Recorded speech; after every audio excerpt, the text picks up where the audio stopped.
একটু দেখি, তাড়াতাড়ি পর।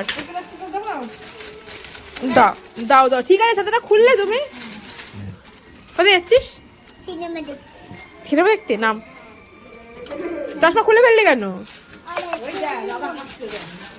তো চশমা নেওয়ার মানে কি, যদি ওখানেই চশমা থাকবে তো। এখন তাও সিনেমা বললো, যখন থেকে সিনেমার নাম শুনেছে তখন থেকে সীমানা সীমানা করে যাচ্ছে সমানে। ভীষণ এক্সাইটেড। বুটুকে নিয়ে আজকে আমি ফার্স্ট টাইম সিনেমা দেখতে যাচ্ছি। বুটুর তো এটা ফার্স্ট টাইম মুভি ডেট আমাদের সাথে। আর আমিও যে কত যুগ পর সিনেমা দেখতে যাচ্ছি তার কোনো ঠিকানা নেই। লাস্ট কবে আমি সিনেমা গেছি আমি নিজেই ভুলে গেছি। বছর 5-6 তো হয়েই গেছে আমি সিনেমা দেখতে যাই না। চলে আসলাম সোজা সরাফুলি ঘাট। দেখবে আমি সবকিছুই সরাফুলিতে গিয়েই করি আর কি। অ্যাকচুয়ালি আমাদের এদিকে মানে আমাদের ব্যারাকপুরে দুটো হল আছে, একটা হচ্ছে অতীন্দ্র জয়ন্তী, দুটোতেই হাউসফুল ছিল, মানে টিকিট আমরা পাইনি। মানে অনলাইন দেখেছিলাম, অনলাইন দেখলাম যে টিকিট নেই। তো ভাবলাম হলে গিয়ে টিকিট কতটা পাবো কি পাবো না জানি না, তারপরে ঘুরে আসতে হবে। তো সরাফুলির দিকে দেখছিলাম যে অনলাইন টিকিট অ্যাভেলেবেল ছিল, তাই ডিসাইড করলাম যে চলো সরাফুলিতেই যাব। পৌঁছে গেছি আমরা সুষমাতে। সুষমাতেই শো চলছিল 3টে। এর আগেও একটা শো ছিল, সেটাতে যাইনি আমরা। 3টে শোটাই ফাইনাল করলাম। আর আজকে আবার সকাল থেকে টিপটিপ করে বৃষ্টি পড়া শুরু হয়েছিল আর কি। তো তাই ভাবছিলাম যাবো কি যাবো না, তারপর দেখলাম যে না, বেরোনোর সময় বৃষ্টি কম হয়ে গেছিলো। আর আমরা এমনিতেও লেট করেই এসছি, মানে টাইম পেরিয়ে গেছে, 3টের পর এসে পৌঁছেছি। সাথে বাচ্চা থাকলে যা হয় আর কি, সমস্ত কিছু মেনটেন করে নিয়ে সময় মতো এসে পৌঁছানোটাও আমাদের পক্ষে ভীষণ রকম মানে কঠিন হয়ে দাঁড়ায়। যাই হোক, আমরা এসে টিকিট পেয়ে গেছিলাম। তো হল থেকেই টিকিট কেটেছি। প্রথমে ভাবছিলাম যে বুকমাই শোতেই টিকিট কেটে নেবো অনলাইন, তারপর ভাবলাম যে না, চলো হলে গিয়েই কাটবো। হলে টিকিট কিছু না কিছু তো অ্যাভেলেবেল থাকেই, আশা করা যায়। তো দেরি একটু হয়ে গেছিলো, বাট দেরি হয়ে গেলেও আমরা এসে যখন পৌঁছালাম হলে তখন দেখলাম যে তখনও পর্যন্ত সিনেমা শুরু হয়নি আর কি, মানে আমরা আসার পরপরই স্টার্ট করা হয়েছে।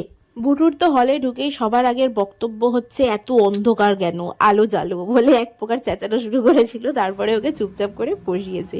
তারপর বড় স্ক্রিন দেখতে পেয়েছে, স্ক্রিনে অনেক কিছু দেখতে পেয়েছে। তো সেগুলো দেখে মোটামুটি বেশ খানিকক্ষণ চুপচাপ ছিল। তারপরেই ওর ঘুম চলে এসেছে, মানে ঘুমানোর সময় হয়ে গেছে। দুপুরের দিকে তো বুটু এমনিতেও রেগুলারলি ঘুমায়, আমি জানতাম ও গিয়ে ঘুমাবে। ঘুম চলে এসেছে, পাপার কোলে শুয়ে ঘুমিয়ে পড়েছে। হলে যতক্ষণ ছিল আর কি জেগে, ততক্ষণ তো কিশোরী গানেরই নাম করে যাচ্ছিল, কিন্তু যখন গান শুরু হলো তখন মেয়েটা আমার ঘুমিয়েই পড়েছে।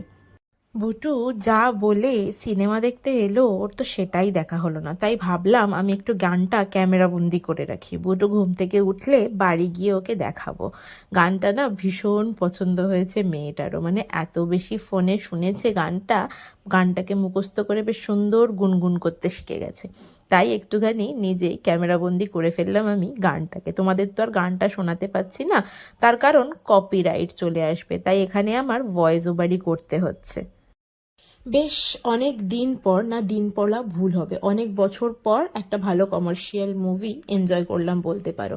নো ডাউট বইটা ভীষণ ভালোই হয়েছে, আমারও বেশ ভালোই লেগেছে বইটা। দেবের একটা নতুন কামব্যাক, তাই না? এই বইয়ের সব থেকে ফেমাস গান, আর এই গানটা আমার মেয়েরও মুখস্থ হয়ে গেছে, খালি গুনগুন করে গেয়ে বেড়ায় এই গানটা। সেই কারণেই যখনই ঢুকেছে, মানে হলে যখনই গেছি আর কি, তখন থেকে শুরু হয়েছে যে কিশোরী গানটা কখন হবে, কিন্তু যখন গানটা হলো তখন বুটো ঘুমিয়েই পড়লো। যাই হোক, বই দেখলাম অনেক দিন পর, এরম একটা কমার্শিয়াল ফিল্ম দেখলাম। কমার্শিয়াল বই তো দেখাই হয় না আজকাল, আর আমি এমনিতেও সিনেমা অনেক দিন বাদ দেখতে গেছি। আর বিশেষ করে অনেক দিন পর দেবের একটা এরকম কমার্শিয়াল বই বেরিয়েছে যখন, ভাবলাম যে দেখতে তো যেতেই হয়, না দেখলে কি করে হয়, একটু তো দেখতেই হবে। যতই যাই হোক না কেন, কমার্শিয়াল বইয়ের জার্নিটা, মানে আমার দেখা কমার্শিয়াল বইয়ের জার্নিটা স্টার্ট হয়েছিল কিন্তু দেবের বই দিয়েই। তাই তার বই অনেক দিন দেখি না, অনেক দিন বাদ ভাবলাম চলো সিনেমা যখন দেখতে যাচ্ছি তো তার বইটা দিয়ে শুরু হোক না। নো ডাউট খাদান ভীষণ ভালো হয়েছে, ভালো লেগেছে। যারা কমার্শিয়াল বই দেখতে ভালোবাসো তাদের ডেফিনেটলি বইটা ভীষণ ভালো লাগবে, আমারও ভালোই লেগেছে। যাই হোক চলো, আমাদের তো মোটামুটি সিনেমা দেখা কমপ্লিট। বুটু উঠে পড়েছে ঘুমের থেকে, যতটুক সময় সিনেমা হলে ছিলাম ততটুক সময় বুটু ঘুমিয়েই গেছে। তো ওর ফার্স্ট মুভি ডেটটা এরকমই ছিল, ঘুম দিয়ে চলেছে আর কি।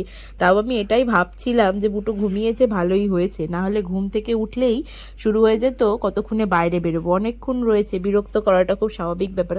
কারণ সিনেমার ব্যাপারটা তো ওরা এখনো অবধি সেরকমভাবে বোঝে না, বা বোঝার বয়সটাই এখনো হয়নি, তো বুঝবে কি করে, তাই না? হল থেকে বেরিয়ে চলে আসলাম সোজা মিও মোড়ে। একটু কিছু তো খাওয়া দাওয়া করতে হবে, না হলে তো হবে না। বুটুকে বলেছিলাম হল থেকে বেরিয়ে মিও মোড় যাবো, মিও মোড়ে চলে আসলাম। আর মিও মোড়ে দেখো সারা মাস ক্রিসমাস, মানে ডিসেম্বর মাস ভরি ক্রিসমাস সেলিব্রেশন চলছে মিও মোড়ে। বুটু এসেই বড় বড় কেক নাও, তারপরে তো ওকে অনেক কিছু বলে ম্যানেজ ট্যানেজ করে যাই হোক একটুখানি পেস্ট্রি নিলাম। তো ওদের নতুন বেশ কিছু পেস্ট্রি কেক এসছে ক্রিসমাস উপলক্ষে, সেখান থেকে একটা নতুন পেস্ট্রি ট্রাই করলাম, বুটুর জন্য সেটাই নিলাম। বুটু অবশ্য নিজের থেকেই সেটাই পছন্দ করে নিয়েছে আর কি। কেক কেনা কমপ্লিট, ভাবছিলাম যে ক্রিসমাসের কেকটাও কিনে নিয়ে যাবো কিনা, তারপর ভাবলাম যে না এখনো দেরি আছে, তো পরেই কিনবো ক্রিসমাসের কেক, খালি বুটুর জন্য পেস্ট্রি কিনলাম। আর দেখলাম একটা ক্রিসমাস ট্রির আদলে একটা নতুন কেক নিয়ে এসছে মিও মোড়ে। কেকটা সাইজ বেশ বড়, কিন্তু বেশ সুন্দর দেখতে লাগছে কেকটা। যাই হোক, আর নানা রকম কেক এসছে ওদের আর কি ক্রিসমাস উপলক্ষে।